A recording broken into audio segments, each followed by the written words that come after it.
Para sure na tama yung pag-book nyo ng appointment, punta po tayo sa website ng German Embassy sa Manila. Ito po yung pinaka-main website nila. And then, punta po tayo dito sa Consular Services. I-click po natin yan. Tapos, piliin po natin yung visa information. I-click din natin yan. Tapos, scroll down po natin hanggang mahanap po natin yung link kung saan po tayo magbubook ng appointment. Dito sa visa categories, meron tayong dalawang pagpipilian, Schengen visas and German National Long-Time Visa. Kung kayo po ay pupunta ng Germany as visitor, tourism, or for business, pipiliin natin yung Schengen visas. Tapos, scroll down lang po natin yan. Pipiliin po ninyo yung type of visa na ina-applyan po ninyo. So for example, you will be applying for a visit visa. Then ang i-click po natin dito is yung visit. After nyo po yan ma-click, mababasa ninyo, your application must be submitted personally at VFS Global in Manila or Cebu. Tapos meron dito tayong nakikita na word na here, click here. Ayan yung ating i-click. Automatic po kayo nitong dadalhin sa website ng VFS Global kung saan kayo pwedeng mag-book ng appointment. So mababasa ninyo, welcome to VFS Global. We are the official partner of the Embassy of the Federal Republic of Germany in Philippines. At dahil ang pakay natin ay mag-book ng appointment, dito sa apat na choices, ang i-click nyo po is yung may book an appointment. Proceed lang po tayo, click po yung book now at ida-direct po kayo nito mismo sa VFS Global website kung saan naman kayo pwedeng mag-create ng VFS Global account. Kung wala pa po kayong account sa VFS Global, click I don't have an account para makagawa kayo ng account ninyo.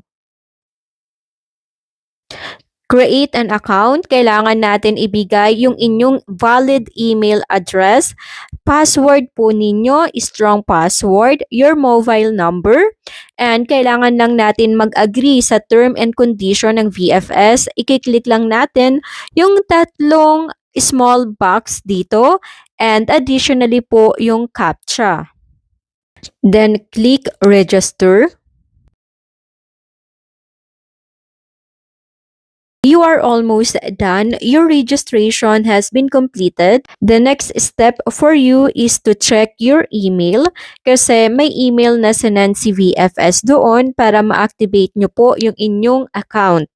Ito yung email na na-receive ko from the VFS. So meron kayo ditong makikita na activate account or yung link. Kapag hindi gumana yung activate an account, then you can also click the link below. So I click activate my account. Activation successful. The next step is to enter your email and yung password. Ito po yung email and password na ginamit ninyo para makapag-create kayo ng VFS Global account. Then, click sign in. Nandito na tayo sa booking page ng VFS Global and makikita ninyo wala pang any applicant na na-register dito because this is your account. So, ang next na gagawin ninyo is click Start New Booking. Choose your application center. So, we have two in Cebu and in Manila, Makati. In today's vlog, I will show you how to book your appointment dito sa Cebu kasi meron na akong vlog na for Manila naman. And choose your appointment category. So, yung short visa, pasok dito yung tourism, business, and visitor. So, ito yung i-click natin na short stay visa. And choose your subcategory. Choose your subcategory. So, I choose Schengen others. Tapos, makikita ninyo that the VFS shows you the earliest appointment na pwede nyo pong ma-book. Then, click continue. In this section, kailangan nyo na pong ibigay yung inyong personal information and may nakasulat dito, warning, please wait 25 seconds before saving your details and continuing. So, kailangan natin hintayin hanggang po matapos yung 21 second.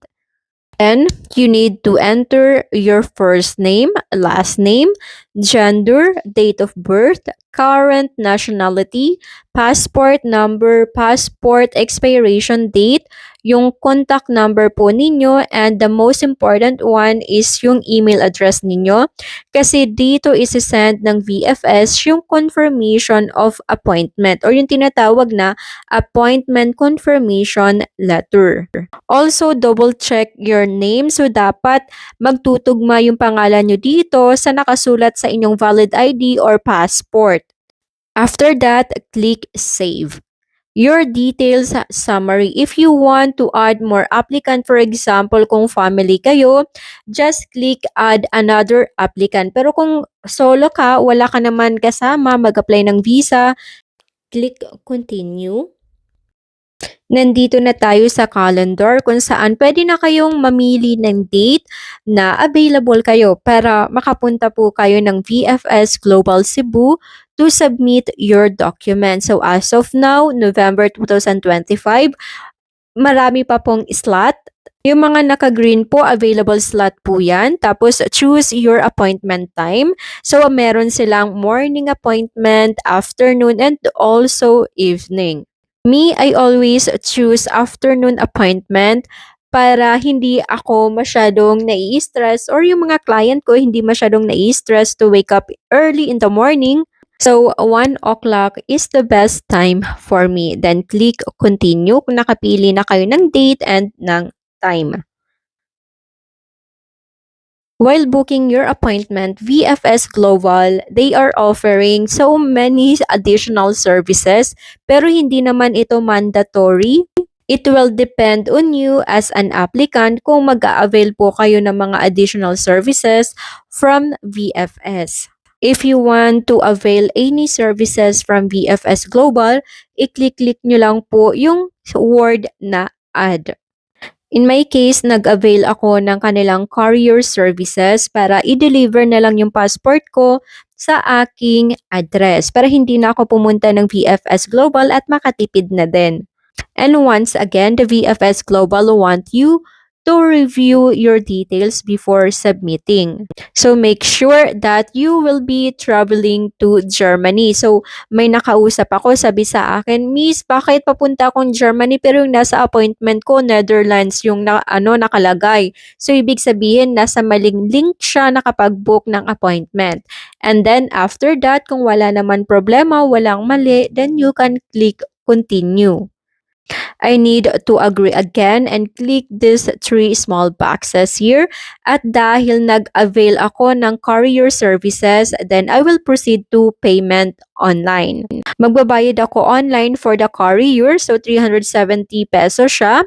So, ikiklik ko itong continue. So, by the way guys, if you avail, ayan, mas madami kayong in-avail kaysa sa akin. Nag-avail kayo ng kung ano-anong mga additional services ng VFS.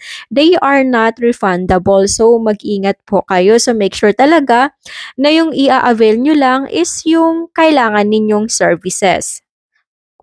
Continue tayo. And when it comes to the payment, ito yung mga available na payment method na pwede pong gamitin like GCash, ShopeePay, or GrabPay. Lagi akong nagbabayad using GCash. Napaka-easy to use niya lang. And thank you for booking an appointment with us. So, nakapagbayad na ako. Then, pwede nang i-download yung appointment confirmation. When it comes to VFS service fee, doon nyo po ito babayaran sa VFS Global Cebu mismo application center in cash. So the VFS service fee is run about 1,200 pesos. So magdadala kayo nito and additional dyan is yung visa fee that amounted to 5,800 pesos. Kung wala kayong in-avail na any additional services from the VFS, then wala kayong babayaran online. And ito yung example ng appointment confirmation from the VFS Global. So, dapat ganito yung itsura ng appointment confirmation po ninyo. So, in this video, I need to secure some details here. Kaya may mga sticker akong nilagay. Ipiprint nyo po itong confirmation of your appointment kasi ito yung ipapakita ninyo doon sa guard as proof na talaga pong meron kayong appointment on that day. And in your email, makikita nyo rin na may sinend po si VFS Global dito na details about your appointment confirmation, and you will just need to scroll down para po ma-download ninyo yung PDF form nito. Then, download nyo lang po yan and then save and print. Ganyan lang po kadali mag-book ng appointment sa VFS Global. And that is for today's vlog. Thank you for watching and see you in my next vlog.